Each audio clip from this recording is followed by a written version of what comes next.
столице зажгли главную елку республики. В этом году высота ели составила 16 метров. Она собрана из натуральных сосновых веток и традиционно украшена гирляндами и елочными игрушками. Репортаж Саргаланы Захаровой.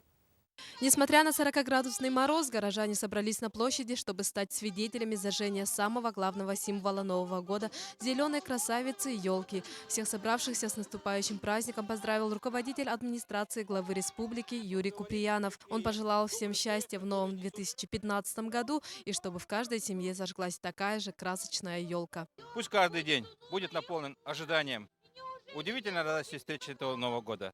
Пусть этот год, новый встреча Нового года будет самой семейной, самой радостной. И чтобы Новый год, который наступит, наполнял нас энергией жизни, радостью этой жизни, чтобы было у каждого желание жить лучше.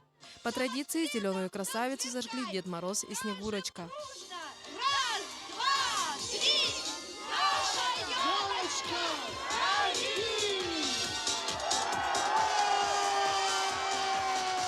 Там, где Дедушка Мороз, там и подарки. Всем собравшимся на площади раздали мягкие игрушки на память об уходящем 2014 году.